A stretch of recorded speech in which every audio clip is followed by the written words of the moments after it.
High dear friends, welcome back to Kiran fight sports channel. Pro kabaddi season 11 action అతి దగ్గరకు వచ్చేసింది. And release list, retain list కూడా టీంలు ప్రకటిస్తున్నాయి. Telugu Titans నిన్న నలుగురిని ప్రకటించింది. అండ్ ఎవరైతే రిటైన్ చేసుకుంటున్నారో మళ్ళీ ఇవాళ ఇద్దరిని ప్రకటించింది. అండ్ అంతకుముందు నలుగురు న్యూ యంగ్ ప్లేయర్స్ని కొనింది. మొత్తం 10 మంది తెలుగు టైటాన్స్ దగ్గర ఇప్పటికే ఉన్నారు. అండ్ ఒక ఇద్దరికి మాత్రం గట్టి టార్గెట్ ఫిక్స్ చేసినట్టు తెలుస్తుంది. చూసే ముందైతే ప్రో కబడ్డీ యాక్షన్ కోసం చూసే ఫ్యాన్స్ వీడియోని లైక్ చేయండి అండ్ సబ్స్క్రైబ్ చేసుకోండి ప్రో కబడ్డీ సందర్భంగా అప్డేట్ కోసం. అండ్ కామెంట్ చేయండి ఇప్పుడు నేను చెప్పబోయే ప్లేయర్స్లో ఎవరిని కొంటే బాగుంటుంది తెలుగు టైటాన్స్ అనేది. సో వీడియోలోకి వెళ్ళినట్లయితే తెలుగు టైటాన్స్ 10 మంది ఇప్పటికీ టీంని అయితే బిల్డ్ చేసింది. ఇవాళ మళ్ళీ అజిత్ పవార్ అండ్ శంకర్ గడాయ్, ఒకరు లెఫ్ట్ కవర్ అండ్ ఒకరు ఆల్రౌండర్, ఇద్దరిని మళ్ళీ వీళ్ళనైతే రిటైన్ చేసింది. మొత్తం 6. సో టోటల్గా 10 మంది ఉన్నారు. అంతకుముందు న్యూ యంగ్ ప్లేయర్స్ వాళ్ళని, కొత్త వాళ్ళని సైన్ చేశారు. ఇంకొక 8 మందిని కొన్నా సరిపోతుంది. యాక్షన్లో ఎలాగూ ఇంకొక 5 లక్షల ప్లేయర్స్ని నలుగురిని తీసుకుంటారు. సో ఒక నలుగురు ప్లేయర్స్ కోసం డబ్బంతా దాస్తున్నారు అని నాకైతే అనిపిస్తుంది. సో మొత్తం పవన్ షెరావత్ను, పర్వేజ్ బైన్స్ వాళ్ళని అందరినీ విడిచిపెట్టారు, కొంచెం పేరున్న ప్లేయర్స్ని. అండ్ ఇప్పుడు యాక్షన్లో ఎవరు అందుబాటులో ఉన్నారు అని చూసినట్లయితే పునేరి పల్టన్ అయితే అందరికీ షాక్ ఇచ్చింది.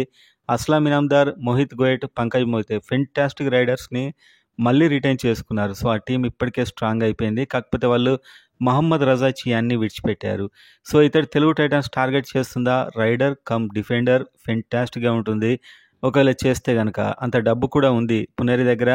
ఏబిఎం కార్డు వాడడానికి డబ్బు అయితే లేదు, ఎందుకంటే మంచి ప్లేయర్స్ అందరినీ తీసుకున్నారు. యూపీ యోధా సురేందర్ గిల్ని తీసుకుంది, సుమిత్ని తీసుకుంది, పర్దీప్ నర్వాల్ని విడిచిపెట్టింది. సో పర్దీప్ నర్వాల్కి అయితే తెలుగు టైటాన్స్ ట్రై అసలే చేయదు. అండ్ నెంబర్ 3 తమిళ్ తలైవాస్, వీళ్ళైతే నరేంద్ర ఖండోలాని తీసుకున్నారు అండ్ చాలామంది ప్లేయర్స్ని తీసుకున్నారు. అండ్ నెక్స్ట్ నెంబర్ 4 జైపూర్ అయితే ఫేమస్ అర్జున్ దేశ్వాల్ని రిటైన్ చేసుకున్నారు. సో ఈ టీం అయితే సేఫ్. అండ్ అదేవిధంగా పట్నా పైరేట్స్ సందీప్ కుమార్, ఒక యంగ్ ప్లేయర్, ఇతన్ని ఇప్పటివరకు అయితే రిటైన్ చేసుకున్నారు. అండ్ దబాన్ ఢిల్లీ అందరికీ షాక్ ఇచ్చిన టీం ఇది. అషు మాలిక్ ప్లస్ నవీన్, ఇద్దరు డబుల్ బొనాన్జా అని చెప్పొచ్చు, మంచి ఫెంటాస్టిక్ రైడర్స్, ఇద్దరిని వీళ్ళు రిటైన్ చేసుకున్నారు. అండ్ అదేవిధంగా మీరు చూస్తే యాక్షన్లోకి బెంగాల్ వారియర్స్ మనీందర్ సింగ్ వచ్చాడు, పవన్ షెరావత్ వచ్చాడు, పర్దీప్ నర్వాల్ వచ్చాడు, మహమ్మద్ రజా చియాని వచ్చాడు. సో వీళ్ళైతే ఇప్పుడు వరకు వచ్చినటువంటి మెయిన్ ప్లేయర్స్. అండ్ ఇంకా కొందరు వచ్చే అవకాశాలు ఉన్నాయి.